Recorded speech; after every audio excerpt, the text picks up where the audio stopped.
Olá, bem-vindos ao nosso dia de leitura. Eu sou o pastor Patrick Ribeiro e nós estamos lendo o livro O Silêncio de Adão, do pastor Larry Crabb. Estamos começando hoje a leitura do 7º capítulo e a semelhança do capítulo anterior, nós dividiremos ele em 3 momentos de leitura, hoje, amanhã e depois. O tema é Ele estava presente e permaneceu calado. Então, vamos à leitura? Creio em Deus mesmo quando ele se cala. Aquele foi o dia mais longo de sua semana. Ele era professor em uma pequena universidade e tinha de trabalhar em 2 empregos para pagar as contas. Acordou cedo aquela manhã de quarta-feira para aconselhar por telefone um cliente de outra cidade. Depois, apressado para tomar o café da manhã com um aluno. Em seguida, correu até o escritório para a reunião semanal do corpo docente. Terminada a reunião, deu uma aula de 3 horas, então almoçou com outro aluno e em seguida passou 4 horas consecutivas em sessões de aconselhamento. Para terminar o dia, passou 1 hora com um colega, discutindo planos para o próximo seminário.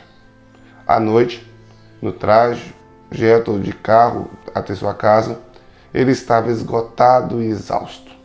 Havia conversado com amigos, alunos, ex-alunos, colegas, clientes das 5h30 até as 18h30. Mais uma vez, sua dedicação às atividades do dia o fizeram chegar ao ponto de exaustão. No caminho para casa, ele concluiu que não tinha mais nada de si para oferecer, mais que qualquer coisa que queria ficar sozinho.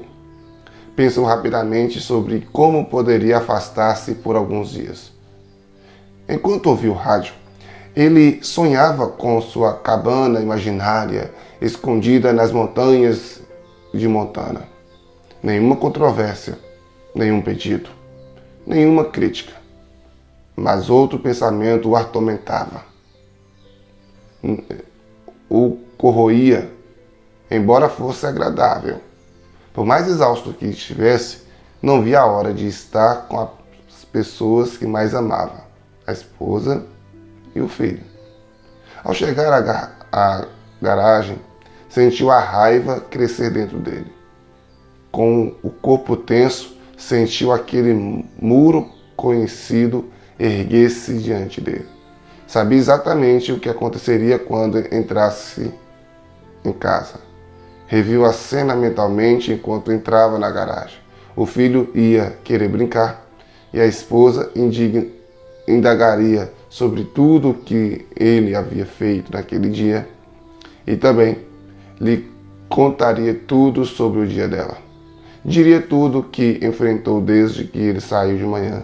Pediria que ele desse uma olhada na secadora de roupas, consertasse o vaso sanitário ou desentupisse o triturador de lixo. Ainda dentro do carro, ele sentiu o peso do que a família exigiria dele. Começou a culpar a esposa pela raiva e frustração que sentia. Ela exige demais. Não entende as frustrações do meu trabalho. Não dá valor aos sacrifícios que faço por ela. Nunca me dá uma trégua, queixou a si mesmo. Quando ele entrou na sala, depois de cumprimentá-la, a esposa fez a pergunta que milhões de milhares fazem ao marido todos os dias. Uma pergunta simples que exige apenas uma resposta simples. Por que a pergunta o deixava zangado? Ela não estava pedindo algo que ele não poderia dar, como a resposta a um complexo problema de matemática. Estava pedindo o que ele podia dar, mas que guardava da mesma forma que um pirata desvairado protege o tesouro mais secreto. Ela fez a pergunta: como foi o seu dia? Ele passara um longo dia falando, aconselhando, conversando, ensinando, discutindo planos. E agora, depois de falar por 13 horas, ele deu a resposta de sempre a esposa. Olhando-a bem nos olhos, respondeu com uma única palavra: bom. Bom é a resposta que deu para ela, tá? Esperava que a conversa terminaria sem perda de tempo. Pegou a correspondência e fingiu que era mais urgente que uma pergunta da esposa. No entanto, ele sabia muito bem que ela queria saber mais do que como ele passou o dia. Queria que ele compartilhasse sua vida com ela, iniciasse uma conversa, amenizasse sua solidão com as palavras e presença. Mas ele se recusava a fazer isso. De modo semelhante a muitas noites anteriores, ele permaneceu calado diante da mulher a quem amava. Falava com alunos e clientes, mas se calava com a esposa. Mais tarde naquela noite, sozinho com seus pensamentos, ele se sentiu angustiado com sua fuga obstinada e silenciosa. E fez a si mesmo as perguntas de sempre. Por que menosprezo as perguntas dela? Amo minha esposa, mas uso a exaustão como desculpa para dispensá-la. Por que eu não a disse nada? Hoje foi um dia especialmente longo, mas mesmo nos dias mais fáceis, fujo daqueles que amo. Por quê? O que está errado com os homens? Entendo esse homem. Entendo por que quase todos os dias vivo essa mesma rotina e faço as mesmas perguntas. Contudo, meu trabalho, tanto nas escrituras quanto em meu consultório de aconselhamento, convenceram-me de que todo homem se debate com um silêncio profundo e escolhido por ele. A primeira vez que dei uma aula sobre o silêncio dos homens, fui cercado por esposas que exclamaram: meu marido também é calado. O que posso fazer para que ele converse comigo? Alguns poucos homens se aproximaram de mim e sorrateiramente sussurraram: pensei que fosse o único. Você também tem esse problema? Todo homem se debate com a tensão entre um propósito da qual não pode fugir e sua violação diária desse propósito. O propósito de todo homem é falar e saber que os outros falam dele. Os homens desejam amar e ser amados, mas sentem um bloqueio interior, algo que impede que as emoções e os sentimentos sejam manifestos. Podemos ser ajudados? Podemos mudar? Claro, mas a jornada do homem piedoso começa de maneira estranha. Começa quando ele enfrenta o fracasso, não quando é vitorioso. Começa com uma avaliação sincera do que está errado. A solução do problema sempre começa com uma avaliação correta da questão envolvida. Precisamos ter uma compreensão clara do que está errado conosco antes de passar por uma mudança e viver de acordo com o nosso propósito. As Escrituras apresentam essa compreensão. Falam de um homem, o primeiro homem, cujo problema foi o silêncio. Vamos fazer uma análise cuidadosa dessa história tão conhecida para saber qual é o problema e onde começou. Leitura de Gênesis capítulo 3, verso 1 ao 7, na tradução do autor, ok? E o que ele quer dizer aqui, irmãos, ele vai fazer uma paráfrase, ele vai contar a história da criação de uma maneira bem simples. E a serpente era mais esperta que todos os animais selvagens que o Senhor Deus criou. E a serpente disse à mulher: foi isto mesmo que Deus disse a você? Vocês não devem comer de nenhum fruto das árvores do jardim? E a mulher disse à serpente: nós podemos comer do fruto das árvores do jardim, mas não do fruto da árvore que está no meio do jardim. Deus disse que não podemos comer do fruto dela, e se tocarmos nela, morreremos. E a serpente disse à mulher: certamente vocês não morrerão, porque Deus sabe que no dia em que vocês comerem dela, seus olhos vão se abrir e vocês serão iguais a Deus, conhecendo o bem e o mal. E a mulher viu que a árvore era boa para se comer, que era agradável aos olhos e que era desejável para dar sabedoria. E espalhou o fruto, e apanhou o fruto e comeu. E também deu ao marido que estava com ela, e ele comeu. E os olhos deles foram abertos e viram que estavam nus e costuraram folhas de figueiras para se cobrirem.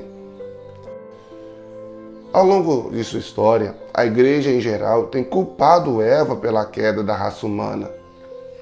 A maioria das esposas supõe que, enquanto a serpente e Eva conversavam, Adão estava longe. Supõe que, depois que Eva pecou, ela foi ao encontro de Adão e o induziu a comer o fruto proibido. E quase sempre Eva é denunciada por ter tentado competir com a inteligência da serpente, mas em sua fraqueza sucumbiu à astúcia dela. Ensina-se que Eva deu o primeiro passo para pecar contra Deus e que Adão simplesmente seguiu o exemplo. Alguns intérpretes chegam a afirmar que Adão comeu do fruto para que Eva não pecasse sozinha. De fato, tentam dar um ar nobre a Adão diante da petulância de seu vaso mais fraco. Mas e se Adão estivesse ali com Eva durante toda a conversa? E se estivesse ao lado dela e tivesse ouvido as palavras distorcidas da serpente? E se a desobediência dele não tivesse começado porque ele comeu do fruto, mas porque ele se recusou a falar com a serpente ou com a sua esposa?